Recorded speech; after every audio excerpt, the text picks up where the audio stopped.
Assalamualaikum sahabat beriman. Dajjal merupakan sosok eskatologi Islam yang nantinya muncul di akhir zaman. Kehadirannya menjadi tanda bahwa dunia sudah memasuki akhir zaman dan tinggal menunggu waktu terjadi kiamat besar. Keberadaan dan kemunculan makhluk bermata satu ini diimani oleh umat Islam. Namun tidak ada yang mengetahui pasti di mana keberadaannya kini, serta kapan Dajjal akan keluar dari persembunyiannya. Namun Nabi Muhammad SAW sudah mengabarkan tanda-tanda alam saat Dajjal akan muncul dan membuat kerusakan di bumi. Satu di antara tanda ini sudah mulai tampak. Ini menjadi peringatan bagi kaum mukmin untuk meningkatkan keimanan dan ketakwaan agar terhindar dari fitnahnya. Apa saja tanda alam tersebut? Berikut ulasannya. 1. Menyusutnya Danau Tiberias. Salah satu fenomena alam yang menandai kemunculan Dajjal adalah menyusutnya Danau Tiberias. Secara geografis wilayahnya terletak di Palestina dan Suriah, namun saat ini sudah dikuasai oleh Israel. Sungai yang disebut juga dengan Sungai Galilei ini kini digunakan oleh penduduk Israel untuk pertanian, perkebunan, air minum dan sanitasi. Ironisnya, sungai ini debitnya sekarang kian menyusut. Hal ini disebabkan karena rendahnya curah hujan di wilayah tersebut, serta populasi warga Israel yang justru mengalami peningkatan. Hal ini tentu bukan menjadi bencana bagi warga Israel saja, namun juga umat Islam. Pasalnya dengan keringnya Danau Tiberias, menjadi tanda bahwa sosok yang tidak diinginkan akan segera muncul. Ya Dajjal laknatullah. Hadis riwayat Imam Muslim dari Fatimah binti Qais bahwa beliau radhiyallahu an berkata bahwa seorang yang bernama Tamim Ad-Dari mendatangi Nabi menceritakan tentang pertemuannya dengan Dajjal. Tamim berlayar selama 30 hari dan terdampar di sebuah pulau di arah timur matahari. Di pulau tersebut Tamim bertemu dengan sosok yang bernama Dajjal dan mempertanyakan perihal Danau Tiberias. "Beritakan kepadaku tentang Danau Tiberias." Kami pun berkata, "Tentang apanya yang ingin engkau ketahui?" Dia berkata, "Apakah di sana ada airnya?" Kami menjawab, "Danau itu banyak airnya." Dia berkata, "Ketahuilah airnya tak lama lagi akan habis." Hadis riwayat Imam Muslim. 2. Terjadi kekeringan selama 3 tahun. Sebelum kemunculan Dajjal, peristiwa alam yang akan terjadi adalah kekeringan panjang. 3 tahun sebelum kemunculannya, Allah Subhanahu wa Ta'ala akan menahan air dari langitnya.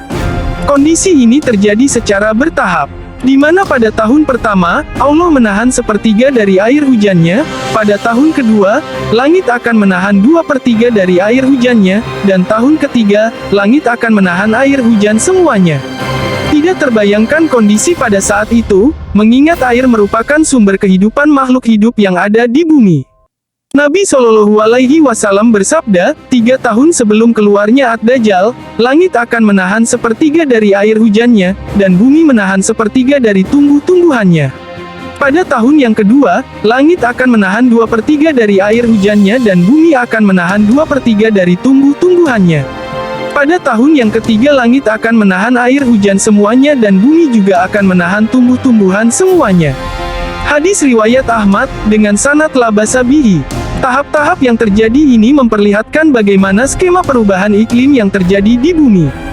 Namun, jika manusia biasa menyebutnya perubahan iklim, maka sebenarnya itu adalah kuasa Allah Subhanahu wa Ta'ala yang menahan rezeki berupa air. 3. Terjadi kelaparan panjang. Bisa dipastikan apa yang terjadi setelah kekeringan. Pastinya, manusia akan mengalami kelaparan hebat. Pasalnya, tanpa air, tumbuhan dan ternak tidak dapat bertahan hidup. Apalagi, sudah dijelaskan dalam hadis di atas bahwa Allah memerintahkan bumi untuk menahan tumbuh-tumbuhan untuk tumbuh di atasnya. Sesungguhnya 3 tahun sebelum kemunculan Ad-Dajjal, di tahun pertama, langit menahan sepertiga air hujannya, bumi menahan sepertiga hasil tumbuhannya, dan di tahun kedua, langit menahan 2/3 air hujannya, dan bumi juga menahan 2/3 hasil tanamannya. Dan di tahun ketiga langit menahan seluruh yang ada padanya dan begitu pula bumi, sehingga binasalah setiap yang memiliki gigi pemamah dan kuku. Kisah Dajjal, Syekh Muhammad Nashiruddin Al-Albani, Pustaka Imam Asy-Syafi'i, halaman 92. Makna dari binasalah setiap yang memiliki gigi pemamah dan berkuku adalah hewan yang dapat memberi protein bagi manusia. Hewan-hewan seperti kambing, domba, sapi kerbau dan unta akan binasa karena mereka juga tidak memiliki makanan untuk bertahan hidup. Bagaimana dengan makanan kaum mukmin? Allah Subhanahu wa Ta'ala akan mencukupkan perut mereka dengan makanan layaknya makanan penghuni langit seperti malaikat. Nabi Muhammad Shallallahu Alaihi Wasallam bersabda yang artinya, akan tetapi mereka membaca tasbih dan mensucikan Allah, dan itulah makanan dan minuman kaum beriman saat itu, tasbih dan takdis. Hadis riwayat Abdul Razak, At-Tayalisi, Ahmad, Ibnu Asakir. Wallahu a'lam bishawab. Semoga dari penjelasan ini menambah pengetahuan bagi kita semua agar kita bisa lebih meningkatkan ketakwaan kita kepada Allah Subhanahu wa Ta'ala. Amin, ya Robbal Alamin. Mungkin sekian dulu video kami kali ini. Jika ada kesalahan dalam pengucapan mohon dimaafkan dan kepada Allah kami memohon ampun. Kami akhiri, wassalamualaikum warahmatullahi wabarakatuh.